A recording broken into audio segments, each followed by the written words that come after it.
Hello and welcome to the Tennessee Informer. Thank you all for joining us tonight.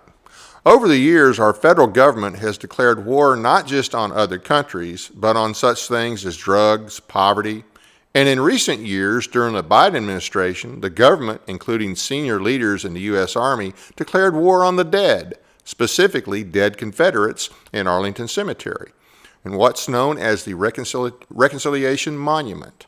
The woke mafia and cowards in the GOP decided that the memorial to Confederate dead just had to go. Fortunately, many of the descendants of Confederate soldiers and other decent people opposed this desecration, and in honor of those brave Confederates, put up a fight, a legal fight. Defend Arlington was formed for that purpose. Our guest tonight has been very involved in that fight. We are proud to have North Carolina attorney with the Southern Legal Resource Center, Kirk Lyons. He joins us tonight. But first, it's time for the Informer Report.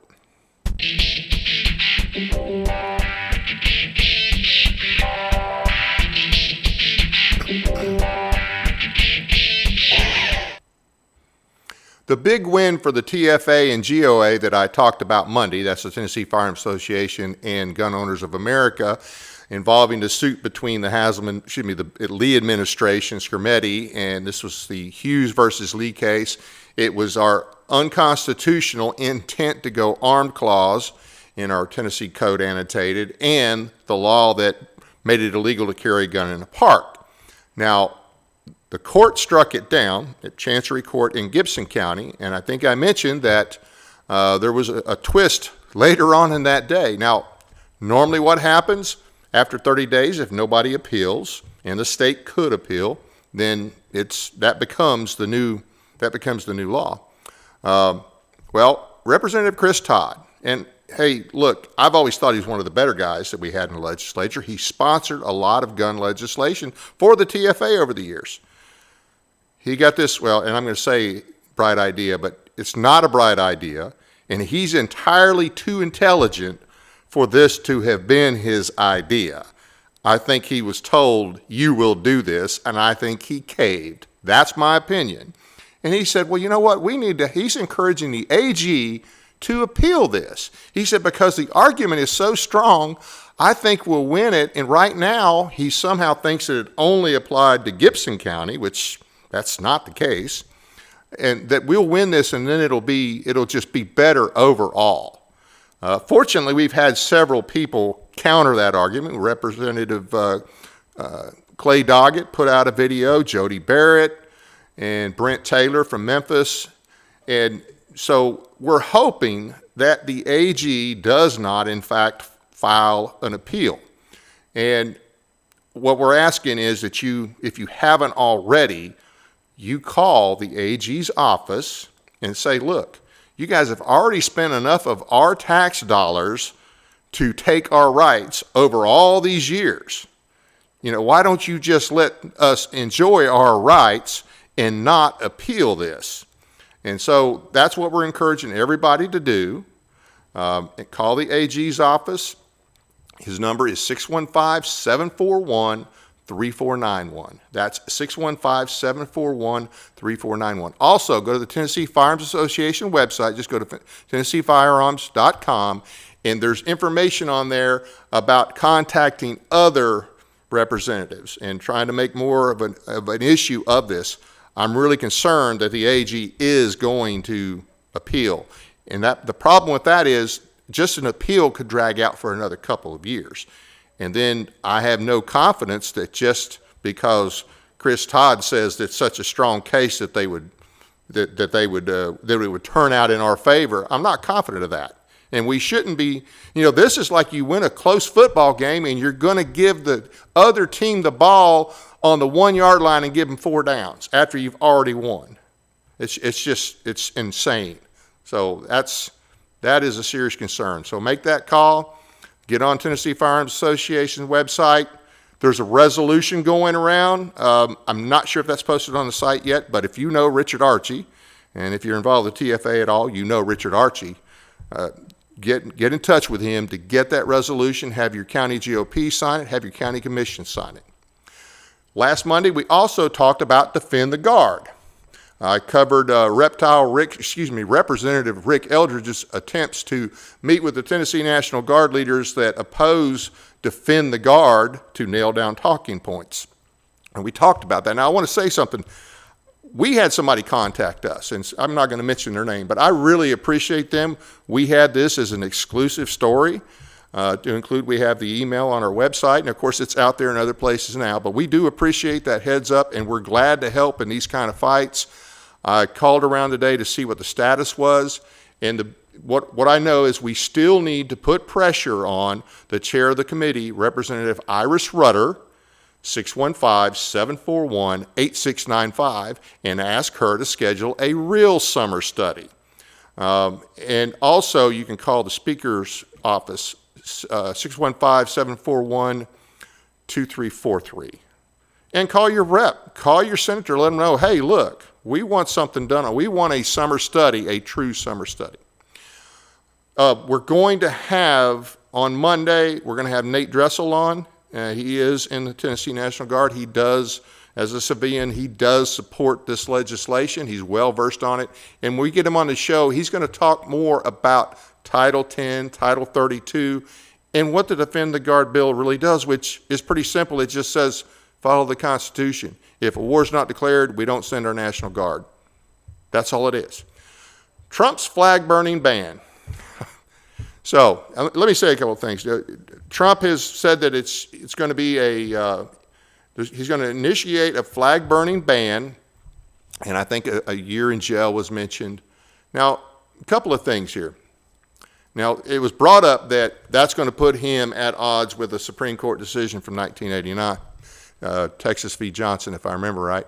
Anyway, Trump doesn't have the authority to do an executive order on something like this, okay? That he does not have that authority. He certainly doesn't have the authority to make it a year-long sentence. But I want to dig into this a little more. I'm totally against burning a flag. Okay, I don't think anybody, I do not believe that is free speech. Okay, and understand, it did not become free speech until about 1989, if I'm understanding correctly as far as what the court. Now, it's another court creation. It's another court distortion. In fact, the whole thing is distorted because if you know anything at all about the history of the court and our Bill of Rights, this whole incorporation doctrine from the 14th Amendment, that was created by the court. It was not created by the legislature. It's not part of the 14th Amendment. It's a pure creation of the courts. It was 60 years later before they even started this garbage. The funny thing is, even though Trump doesn't have the authority to do this, accepting the idea that burning a flag is speech, when you accept that, you're accepting the right of the court to set all those parameters. I guarantee you burning the flag was not the intention of the founders when they passed the Bill of Rights, because remember, the Bill of Rights were a limit on the federal government. They were not a limit on the state governments. And so if we followed that, the Supreme Court wouldn't have anything to say about that Texas law. Okay, or any other law like that. So it's all convoluted, and keep in mind, even with the original Constitution before the end of the amendments, the court gives opinions. The executive has to uphold them. They cannot force the president to uphold them. If the Congress doesn't like what the president does, then they have the options of impeachment. I'm not suggesting he should be impeached, okay, for this. I'm just saying he doesn't have the authority to do this, but the court has distorted this. And if you accept that a flag burning is speech, you might want to go reconsider and look at the whole historical issue. This is a more recent addition, another perversion by the Supreme Court. Now, Trump, and I'm just going to call this a stab in the back to MAGA. He is talking about allowing 600,000 Chinese students to come to America. That's insane. 6 is too many, but 600,000? I mean, we're in the process of getting rid of all these illegals. We already know we have a problem with the Chinese. The Chinese steal our technology when they come over here. This is just insane. This makes no sense. And it's a stab in the back, bottom line. I want to say something about TDS, Trump Derangement Syndrome. There's a lot of people on the left who have it. Anything and everything he does is wrong, bad, stupid, whatever. But we got some people on the right who have TDS, and in their mind, he can do nothing wrong. That's a problem too. Our founders gave us a Constitution. They didn't give us a president who can just decide this, that, and the other. They gave us a Constitution. The Constitution needs to be in effect and needs to be held in higher esteem than any elected official. President, congressman, you name it. And that's it for the Informer Report today.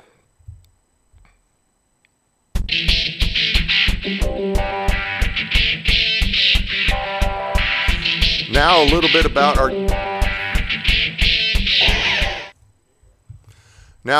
our guest for tonight, Kirk Lyons. He is the Chief Trial Counsel for the Southern Legal Resource Center, an organization that has become the cornerstone of legal advocacy for the Confederate heritage community and constitutional sanity beginning in 1996. Kirk is currently working with the Defend Arlington organization. He's been involved in these types of cases for a long time and is well respected. Thank you for joining us. How are you doing tonight? Pleased to be here. Thank you for having me. Well, definitely glad to have you.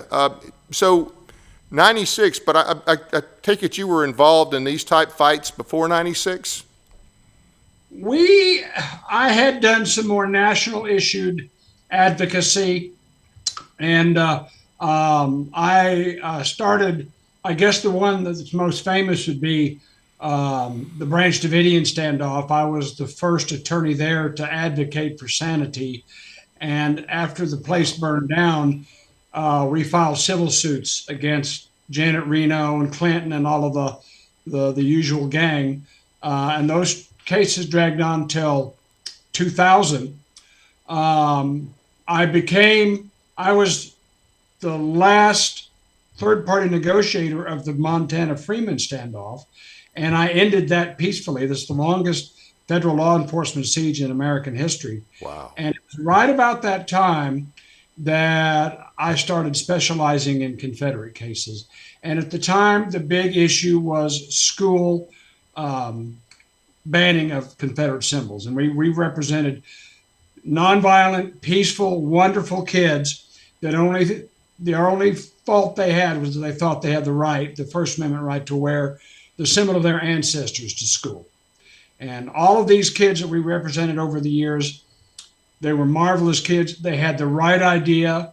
They understood why the symbol was important to them. They weren't using it to intimidate anybody. Right. And they got crapped on by the school board uniformly. And they just about ended school-free speech. Is just about over. It has been over for some time. And a lot of it was because our country allowed those kids to have that right stolen away from them by tyrannical school superintendents and principals. And it was a good fight. We're glad we did it. That went on to things like license plate cases for Confederate heritage organizations and parades. When the UDC wanted to march in a July 4th parade and they couldn't because they're the UDC, they'd call us. And back in those days, if it was a government-involved ban, we couldn't lose the case. Today, with the so-called government speech, I don't know that we could win it. When did the so-called government speech come about? The so-called government speech came in with the Walker case in 2015. That's a Supreme Court decision that basically said that the Texas Division Sons of Confederate Veterans could not have a Confederate battle flag on their license, on their vanity tag, which people pay extra for. And of course, it's not government speech. It's the speech of the people that pay the extra money to get that on their tag. Right. You know, nobody really thinks that the state of Texas is endorsing Texas A&M, because there's a Texas Aggie plate on there any more than they would the University of Texas. So it's a ridiculous decision. It's just that our Supreme Court has shown extreme cowardice in dealing with any kind of issue for normal Americans like Confederates. Absolutely. So for those unfamiliar, what is the Reconciliation Monument and what is the story behind it? Well, it's basically the brainchild of the post Civil War era in politics. Grover Cleveland, who was one of the first Democratic presidents to be elected after Reconstruction, made an attempt at reconciliation. He was going to return battle flags to the states that made up the Confederate States. And the North had a howl and a half about that. Oh, no, you can't do that. Treason, rebellion, da-da-da-da-da. Waved the bloody shirt for basically the last time. And they killed reconciliation in the Grover Cleveland administration. Fast forward to the Spanish-American War. William McKinley is the president. And for the first time, the first generation after the war, the sons and grandsons of Confederate soldiers enlisted in the volunteer regiments and the U.S. Army to fight in Cuba. And it was kind of considered the era of good feelings, the era of reconciliation. And McKinley was quite impressed by the love that he saw in the South for a reunited country. And he thought that that was a wonderful thing that should be built on, and that the South should be rewarded for standing by Old Glory in the war against Spain. So he began an era of reconciliation that included burying Confederate soldiers in Arlington and starting to move them from the sites of the old prisoner of war camps and the old hospitals from the war, where the men had died and been given hasty burial. And so in the spirit of reconciliation, it was thought most appropriate to put all the Confederates in one place in Arlington, which became Section 16, Jackson Circle. And it was decided that, and upon the petition of the United Daughters of the Confederacy, that the Confederate section would be crowned by a memorial that would be built by the internationally renowned sculptor Moses Ezekiel, who was living in Italy at the time. Confederate veteran, right? He was a Confederate veteran. He was the first Jewish cadet at VMI. He served in the ranks at the Battle of Newmarket and was a drill master at the Siege of Petersburg, and trained, at the suggestion of General Lee, trained as a sculptor, bronze sculptor after the war, and became internationally renowned, had a studio in Italy. Wow. And he was selected to build what became known as the Reconciliation Memorial. And until December of 2023, there it sat in Confederate Section 16 in Arlington National Cemetery. Yeah. So until brought down by the last regime. Right. The so-called Secretary of Defense of the Biden regime brought it down just before Christmas in 2023. Right. Illegally. Well, and so there were some statutes that he violated. There were some laws on the books that he actually violated in doing that, right? He was. And he was told many times that all you have to do to exempt the removal of this memorial is call it a grave marker, because the naming commission, not the blaming commission. I've been told I got to stop that. The naming commission exempted grave markers from removal. They're exempted. But of course, Lloyd Austin was all in favor of getting rid of all of these things. Yeah. And so he couldn't move it fast enough. All of the procedural niceties that the law requires, he just bulldozed through so he could get it down and as fast as possible. Didn't wait to get money to do it. He used existing resources from his budget to take it down and spent $3 million doing so. So it's a flagrant violation. We filed a lengthy lawsuit in the D.C. District Court. One of Biden's handpicked judges, Beryl Howell, who she couldn't get rid of our case fast enough. We appealed it to the D.C. Circuit Court of Appeals, and to moot our case, the Army pulled a fast one, again, violating a whole ton of procedural niceties and requirements.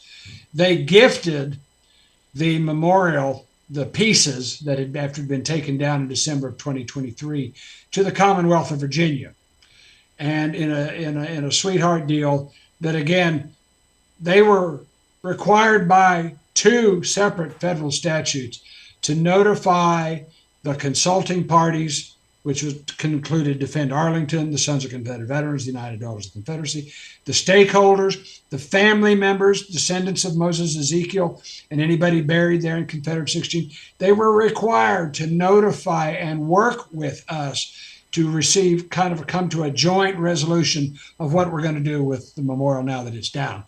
And of course, they didn't do any of that. So we had a decision. The court very dishonestly just called our case moot because the memorial was down. So then we had the choice of going to the Supreme Court of the United States or doing something else. And we came to the conclusion that the Supreme Court, we could spend $15,000 getting our case, the writ of certiorari filed, and the Supreme Court would probably thumbs down. Yeah. You know, we did not see that this court had the backbone or the temerity to do right by the American people and take that case. They would not. And so it would die on the vine there. Excuse me. So we decided, well, we've got maybe one more lawsuit in our shot locker, but we should, since this has always been a combined arms fight, that it's not just throw money at lawyers and get a ruling, because every Confederate case is political. Yep. Absolutely. And you learned that the hard way. Donald Trump learned that all of his cases are political. He learned that the hard way. Yep. Last election go around before it was stolen from him. We decided that we needed to play the political, social media, litigation, and political routes, that we would fight all of those so that everybody would have a place in the trenches to fight and a place in the firing line.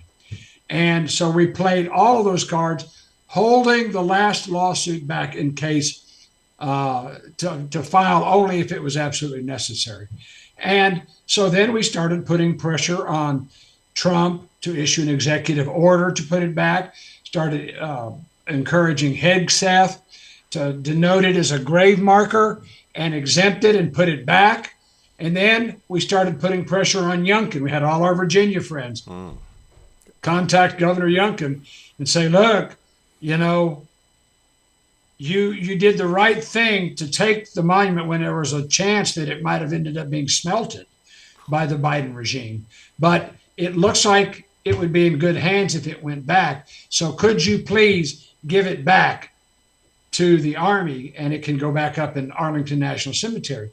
And we believed that that's the only place it could go, because when they took down the memorial, they literally desecrated the grave of Moses Ezekiel, and they desecrated every veteran buried in Section 16. And for my money, every grave in Arlington National Cemetery was desecrated by that removal. And so that's the only place it could go. Can't go to Newmarket. It can't go anywhere else. It's got to go back to Arlington, because it's a grave desecration, a continuing grave desecration until it returns. And so I guess it's been about 3 weeks ago, Hegseth, I mean, by this time, we're getting thousands of people to contact Trump and thousands of people to contact Hegseth and sign please sign the Trump executive order and Defend Arlington, putting the one-click email that allowed us to send thousands of emails to individual congressmen and senators. That all had a cumulative effect.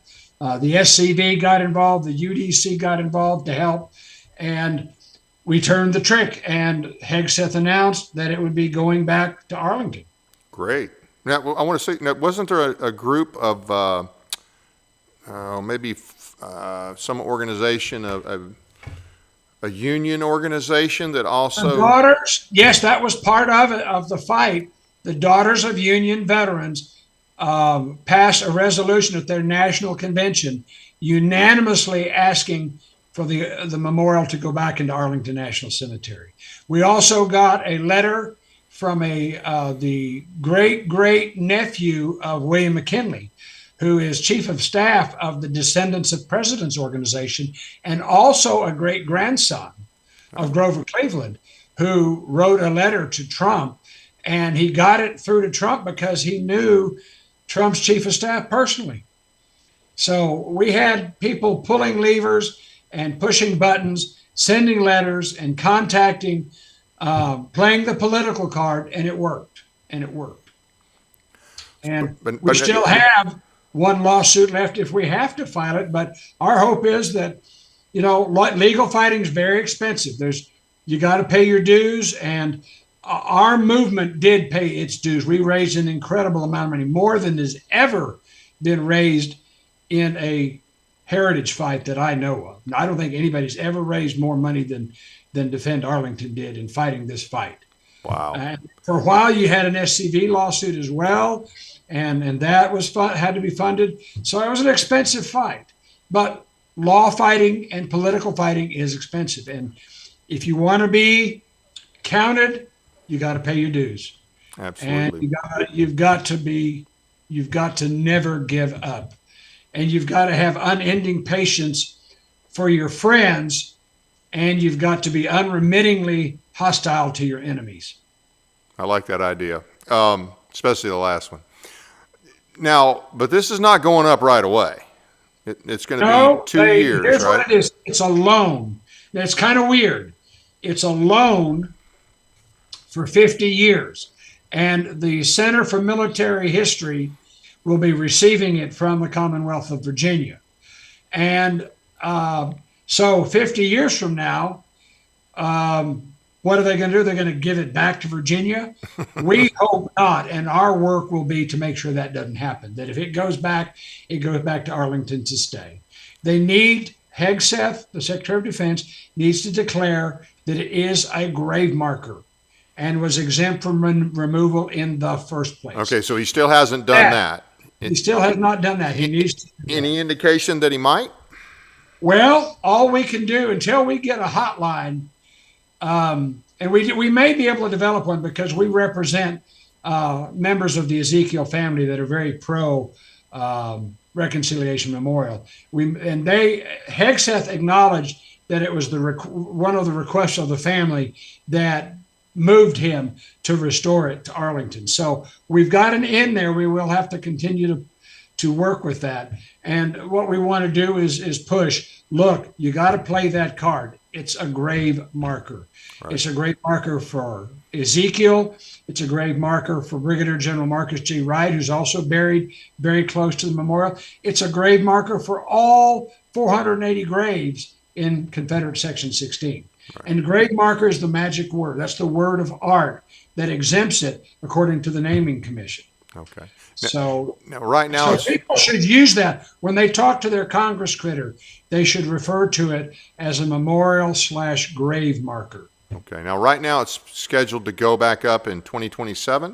2027. We think that that's too long. Yeah. Now, obviously, there was some internal damage when the Biden regime took it down. That's going to have to be fixed, and they're going to have to figure out how they're going to put it back up. They've got to go canvass the site at Confederate Section 16. They got to move some concrete out of there that they used to fill the hole. When they took it off, the plinth is still there. And so they've got some work to do. And I do concede that'll take some time.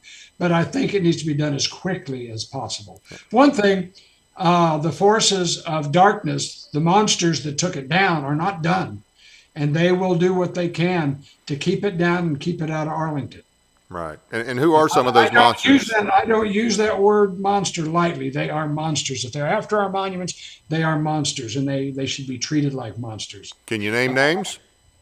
Well, let's start with Elizabeth Warren, my former legal research professor from law school.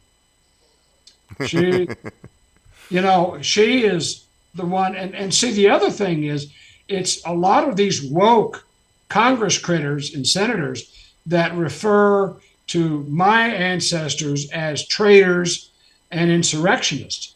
And so what that tells us is they are treating our memorial as if we have been attainted, which is unconstitutional, which is another shot in our locker.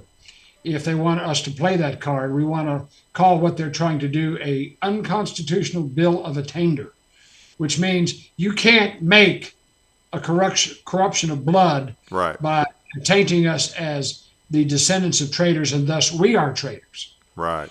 And so that's a card we have not really played yet, but you will be hearing more about that. The more the left monsters call it treason and that we're traitors and that this is a symbol of treason, we're going to throw the bill of attainder back in their face. Well, the fact that the people that fought the war on both sides, I mean, McKinley and others McKinley was a former... He was a major in the Union Army. Right. I mean, if they were like, hey, it's time to reconcile, and they were good with it, then I don't know why anybody in a generation after that wouldn't be good with it. They had a chance to put them all on trial for treason, including Jefferson Davis, and they didn't do it because Salmon P. Chase told Andrew Johnson, we can't convict them for treason because they don't fit the bill of treason under the constitutional definition. Yep, absolutely. And I know some people want to bring up Texas. The North more fits the definition of treason than the South did. Oh, I agree, absolutely. And the whole Texas White decision, they try to hide behind that one, but that's nothing. There's no substance to that in terms of... None at all. None at all. Right. So right now, with the National Defense Authorization Act of 2026 on the horizon, and that will be a must-pass bill. There are two provisions that we're telling people about that are in the House version that will be debated around September 11th, and there's a Senate version that has objectionable language, what I call Confederate-ophobic language. And we're telling our people to go to defendarlington.org and click to email your congressman and your senators to tell them that the House bill for the NDAA that will be debated on September 11th, they need to tell their congressman to vote against or to vote for an amendment that will remove the anti-Confederate sentiments in the House resolution that will be the NDAA. Who has that amendment? That amendment is, let me get my glasses on here. Tell your congressman that that's Amendment 2866 on page 426 of the bill. And it basically says, Section 2866, limitation on use of funds for contravention or reversal of implementation of recommendation of commission on the naming of certain items of the Department of Defense. Basically, it would forbid the Secretary of Defense from renaming any bases further back to their old names, and it would restore the name of the woke names that were replaced. It would also prevent him from renaming any further assets, and it could also endanger the Reconciliation Memorial. So we're telling people to go to defendarlington.org and click. There'll be a one click, and you put some basic information, and you can email your congressman and your senator and tell them to vote no or vote for an amendment that will strip the Strickland Amendment. Okay. You'll see the language in the defendarlington.org site. Okay, so the Strickland Amendment is what we need to be pulled out of there. We don't out. We don't currently have an amendment to do what we want. We would not offer an amendment. We would just strip that one out. Okay, strip out the Strickland. Okay. All right, cool. And then there will be, at some point before the Senate takes up, the Senate has a similar bill, And we're working on that now as to how we will address that. And I don't, right now we're telling people focus on the House. And you can also call your Congress critter on the switchboard, the 202 number you'll see here in just a second. Call the switchboard and tell your congressman. You can then hang up and call again and ask for your senators and get a staffer and tell them, vote, if they're the House member, vote no, or vote to strip that amendment out, the Strickland amendment out, 6866, or 2866, excuse me. And then call your senator and tell them that the bill that would prevent name change backs in Virginia needs to be taken out of the Senate version. And of course, eventually it'll all have to be the exact same bill that both houses vote on and it becomes law. But now call your congressman, one click your congressman at defendarlington.org, and stay tuned so that we can let you know when we need to go to work on the Senate. Okay. Now, so we know who some of the bad actors are, but I mean, this is all part of a bigger push. And let's talk about who the people are that are really pushing this. I mean, I think they're all just a bunch of Marxists. I think you got a bunch of... It is a bunch of this. Yeah, we saw a communist insurgency in 2020. Yep. All those riots were part of a Marxist insurgency to undermine the foundations of our country. And the attack on our history and our heritage is nothing more than the Marxist, divide and conquer. Get the low-hanging fruit first, which has always been Confederate for them. Get rid of that and then move on to Columbus, move on to Abraham Lincoln, move on to every other hero that we have. Get rid of them all, and then we'll start giving you heroes back, like Rosa Parks and Vladimir Ilyich Lenin and Joseph Stalin. You'll get new heroes, or you'll end up in a gulag somewhere. And don't think that can't happen in this country. Yeah. So that's what you're fighting. These are monsters. That's what, when I say monsters, they're Bolsheviks, they're Marxists. Yep. And they have revolutionary fervor, and they don't stop and they don't give up. And we got to be just like them. We got to be Energizer bunnies, just like the Marxists. We've got to have Christian zeal for our heritage, like they do for tearing it down. Yep. And if we don't, we won't win. If we don't, we will not win. You can only fight revolution with counter-revolution, in my opinion. And so that means we've got to show the same revolutionary zeal for our side and for our God and for our heritage and country that they do, and tried to tear all that down. Back when the Confederate flag was a big issue in South Carolina and other places, it's a lot of people didn't. Oh well, we don't care. But we knew then, because if you thought about it, if you just thought about it for a minute, okay, wait a minute. Number one, they're mislabeling the flag. Okay, I mean, that flag didn't bring any slaves over here. Okay, I don't know if those people know that, but that. So well, wait a minute. If that flag has to go down, the flag that actually brought slaves over here, well, that's next. They don't get it. The people that are okay with Confederate history being desecrated and treating the Confederacy like they were all a bunch of traitors, they don't understand the game that's being played here, because a lot of those things, especially since it all revolves around slavery, well, then, like you said, they're coming after Washington. They're coming, and we're already seeing that.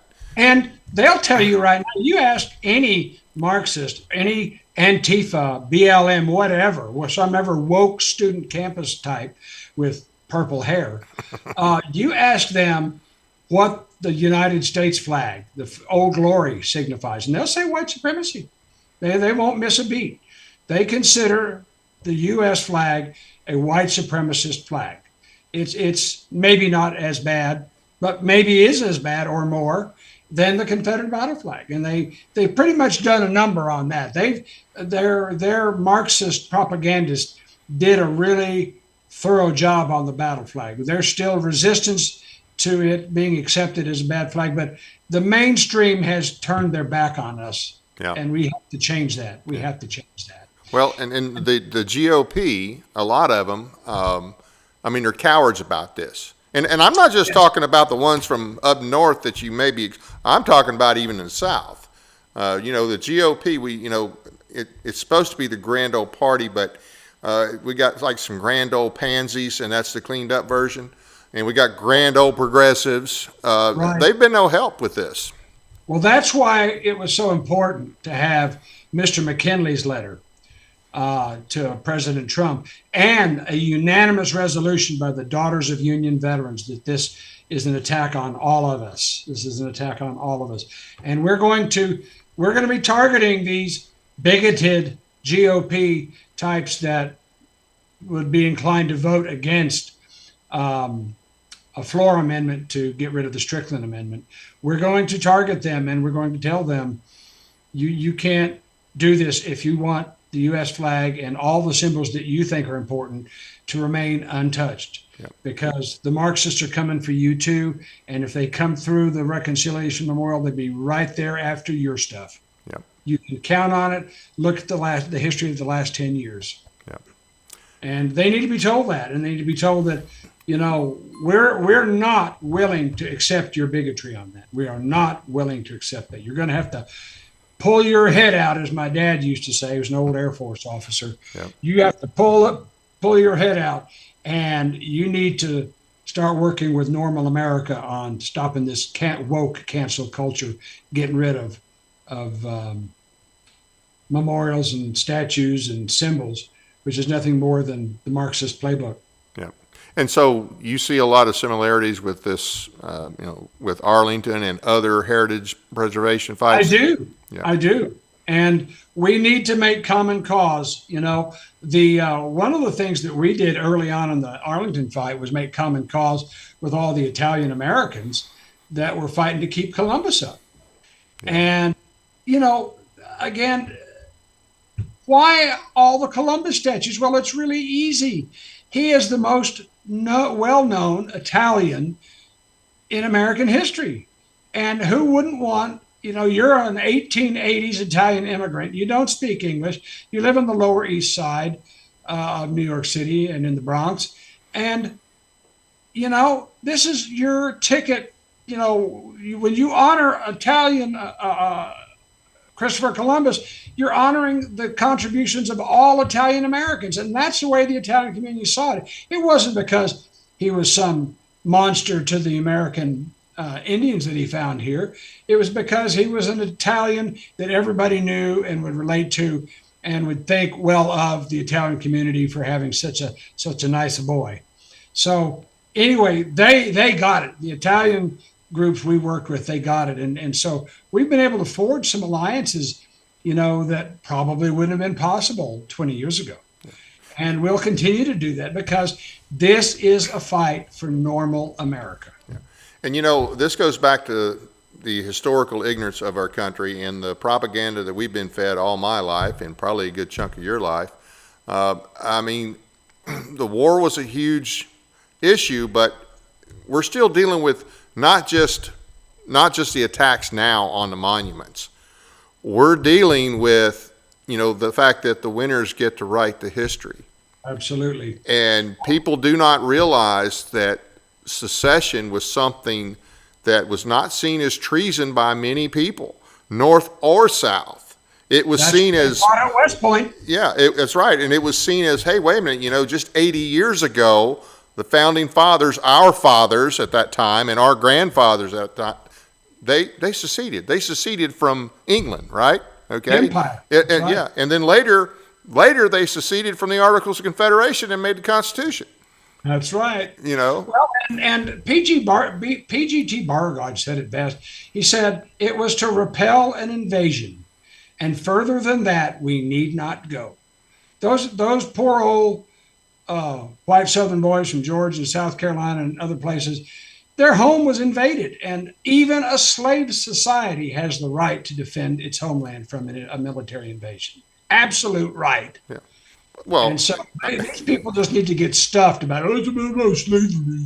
Yeah. They're morons. They're morons that get their history out of a comic book and out of Marxist playbooks. I like what Brian McClanahan says. It was, and it's true, two slave-holding republics fighting.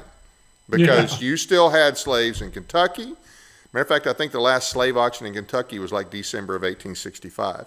You had a few slaves in New Jersey. You had a few in Delaware. You had, at some point after the war had already started, was before that's when they, I think, paid off for the people in D.C. who owned slaves to be released.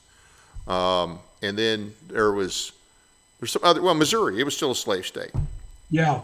Well, Charles Dickens, who was a keen American observer, said it best, that the Northern excuse about slavery being the cause of the war was nothing more than specious humbug to mask their attempt at economic domination of the South. Yep. Yep. And like P.G.T. Beauregard said, further than that, we need not go. Yep. So, but people should get a fight about that. And I'm glad that our community, the Confederate community, is up to the challenge.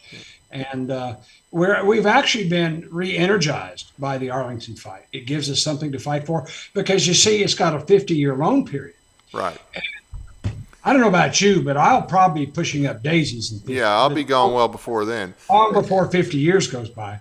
And so it'll be up to my children's generation to take up the fight, and then when they lay it down, my grandchildren's generation. So this is generational.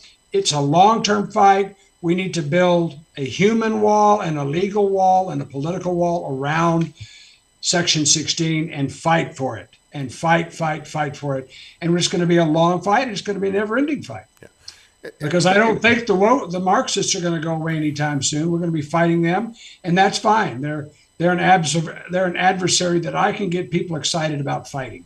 Well, I hope we can, because a lot of people don't even realize that's what's at stake here, because they think, well, okay, I'm not from the South, I don't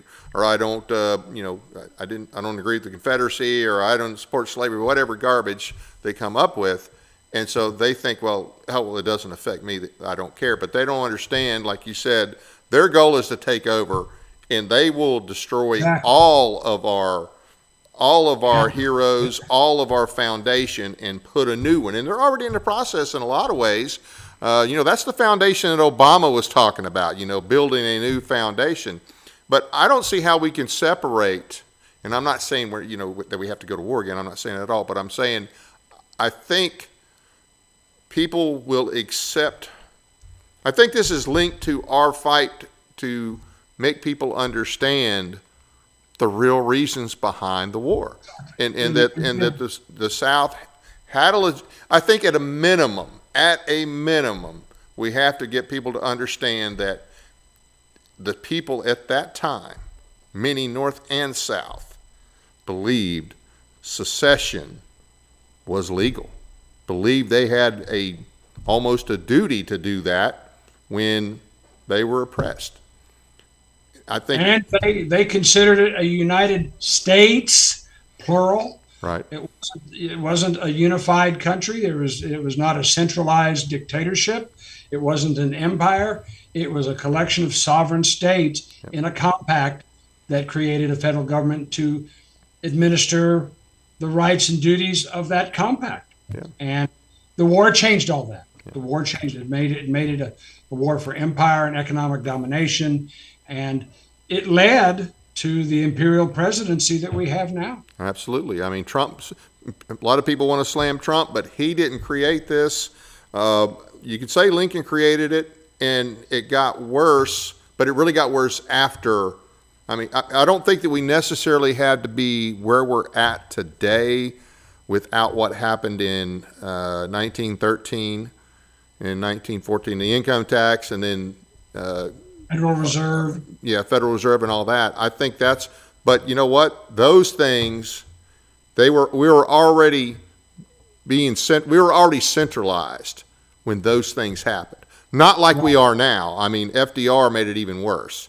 Wilson, FDR, and Truman, and so on. And it's only gotten worse. And you can point back to that time of when, now you had a government that, oh no, you can't leave. You're not. And if you're not free to leave, you're not free, right? We want to use the Arlington Memorial as like a liberty tree, if you will, to so that people can learn the blessings of liberty and fight for it and fight to keep this memorial. We're going to have a birthday observance on October 25th that we're planning at Confederate Section 16. Even though the memorial probably won't be back by then, we want to observe the birthday of Sir Moses Ezekiel, who was born October 28th, 1842, and have a birthday observance with singing, Dixie, flags, speeches. So put that on your calendar, save the date. It'd be Saturday, October 25th from 2 till about 4. And you can find updates. I'll certainly keep David updated, and we'll keep Defend Arlington updated, and the SLRC sites will be updated. But we'd love you all to come and have a birthday observance on behalf of Moses Ezekiel. This is being sponsored by the family and friends of Sir Moses Ezekiel. So we'll have family members there, and anyway, it should be a good time. It'd be interesting to see if Hegseth shows up. Well, he's certainly going to be invited. We'll get him an engraved invitation, and we'll send one to the president too, and probably McKinley's great-grandnephew and people like that. And if you want to come in your GAR uniform, well, by God, put it on and go. And if you have a United Confederate Veterans uniform, put it on and let's go. So we'll have a good time, and we're going to start having regular events at the memorial, start using it more so that we can draw attention to it, that it needs to be protected, needs to be defended, and the memorial needs to come back right there at Section 16 and stay there forever. Okay. There was one other thing that I wanted to ask you about in relation to the memorial.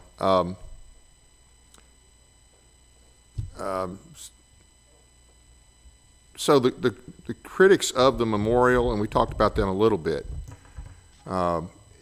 this whole mantra of, well, it's divisive. It always just seems to be that everything on our side is divisive. Nothing on their side is divisive, just our side. Because they preach woke Marxist history. And is it okay? And it's been called the Reconciliation Memorial by its sculptor and everybody since then. Is it perfect reconciliation? No.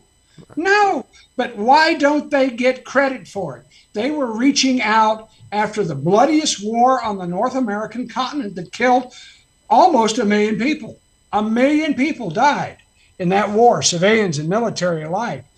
And they're reaching out just little over 30 years from the time of the war, the guns fell silent. And give them a break. Yeah. Is it perfect reconciliation? Did they get it all right? No, but they get credit for it, damn it. And I haven't seen done better. And the blue and the gray showed up at that dedication. And every president, United States president, since Woodrow Wilson has sent wreaths to the memorial, including Barack Obama. Wow. I didn't know that. I wouldn't have expected that. He didn't know he was supposed to do that because nobody was going to tell him. They didn't give him any ice cream. But Trump did. And like I said, Barack Obama sent a wreath to on Confederate Memorial Day. And Confederate Memorial Day in Arlington is Jefferson Davis's birthday, the closest Saturday to June the 3rd. So we're hoping to also have an event for the 250th anniversary summer of 2026, have a Confederate Memorial Day celebration at Arlington. So that would be great. Let's get through the birthday observance, and then we'll work on that. Right. And another thing too, they would have reunions up until about 1938. I think 1938 was the last reunion. Big one. And you would have both sides. They would get together. And Franklin Roosevelt was there and dedicated the Peace Monument, which is a symbol of reconciliation. He dedicated the Peace Monument at Gettysburg. Yeah. And what was left of the blue and gray were there. Yeah. And sometime, if you get me a glass of whiskey if we're out somewhere, I will tell you the funniest story about the 1913 Gettysburg reunion you'll ever hear. And it really happened. And I got it from two old men who were there as young boys with their Confederate veteran father in 1913. I take it it's not something you can tell on the air? No, not quite. And I don't think I have time to tell it. But yeah, over a tumbler of whiskey, I get a little bit in my cups. I'll be happy to tell you it's the funniest story you're going to hear in a day or two. Okay. Well, I'm looking forward to And that. if I come on again, I might tell it. Okay. Well, hey, that's not a problem getting you back on again. Okay. Well, we want to keep you all updated, let you know what we're doing, and keep everybody informed, because we don't need hundreds. We need thousands, tens of thousands, hundreds of thousands, and millions to join with us. You know, if we're going to turn this around and do more than just save the Reconciliation Memorial, we need all of normal America to work with us. Absolutely. And they should. And they should. I think so. Any closing thoughts? Well, Pray for us. And if your last name is Rockefeller, give generously at defendarlington.org or the SLRC. You can contribute to the SLRC at www.slrc-csa.org. We're a nonprofit, 501c3. Your donations are tax deductible. We are very nonprofit. And I have been, Arlington has been my mistress for the last 3 years, and it's been a very demanding mistress. So I bet. And I had darker hair when this fight started. And it's not the road to riches, I can tell you. Yeah. And we need help. You need to stay with us on that. And I think that we are worth being your charity of choice. Your church should come first, but then give to us if you can. And like I said, if you're a Rockefeller, I'd sure like to talk to you. So, Defend Arlington also is on Facebook. yes. Well, And hey, the SRC is on Facebook. And it's a vibrant community. The SCV, if you're a Sons of Confederate Veterans member, look for the Telegraph. They're going to put out their own one-click. And if you're an SCV member, be sure you catch that and go to their one-click and contact your congressman. And for ours, it's defendarlington.org. But we're working, we've got SCV, UDC, Defend Arlington, Save Southern Heritage. A lot of these groups are working together, and it's wonderful to watch because, there's been lots of fights kind of like the Kilkenny Cats in the past over what I would have considered trivial issues. But now everybody's kind of getting in line, rolling up their sleeves, getting in the trenches, and we want to win this one. So well, stay with us. Pray for us. definitely will, and definitely have you back on. All right. And we'll might even send you a little bottle or something before we get you on. Okay.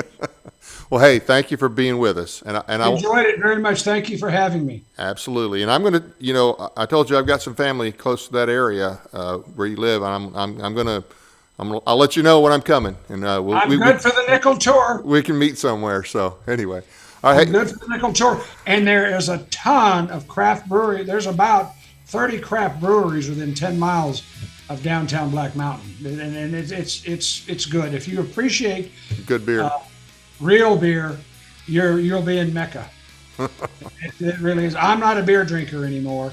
I went from 350 pounds to 220. It took me a while, but I don't drink beer anymore. But I appreciate it, and my son William Wallace Lyons would be happy to be your guide. So Okay. come see us. All righty. Well, I want to thank the audience for taking the time to watch our program tonight. Please be sure to hit the like and subscribe buttons as well as the notification bell so you never miss an episode. We appreciate your support. Thanks again to Jonathan and Mary for their financial support for the month of July, August. We really appreciate it. Now, it doesn't cost anything to subscribe, so please subscribe and listen and share it with your friends. Check out our audio podcast on iHeartRadio, Spotify, and other platforms as well. Sign up for our weekly newsletter at our website, teeninformer.com. Find and follow us on Facebook and X. Look for Dave's Raves, which are 2-minute audio commentaries on current events. We're making some changes to that. Some will be written and posted on the site. The Tennessee Firearms Association will have its yearly fundraiser Saturday, September 6th, beginning at 9 a.m. at the Farm Bureau Expo Center at the James E. Ward Agricultural Center, 945 East Bador Parkway Lebanon, Tennessee. Guest speaker is General Michael Flynn. Representative Rose will be there as well. There'll be vendors galore and auctions plus lunch. There's been an addition to the lineup. Brett Rogers, author of The Goal is to Win, will be there. He'll give a special 1-hour training from 9:30 to 10:30 on effective campaigning. As I mentioned before, I've heard him and he provided some of the best political training I've ever seen.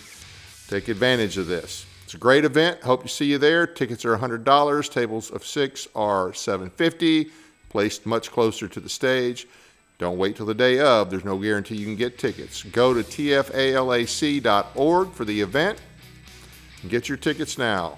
Like I said, the keynote speaker is Michael Flynn.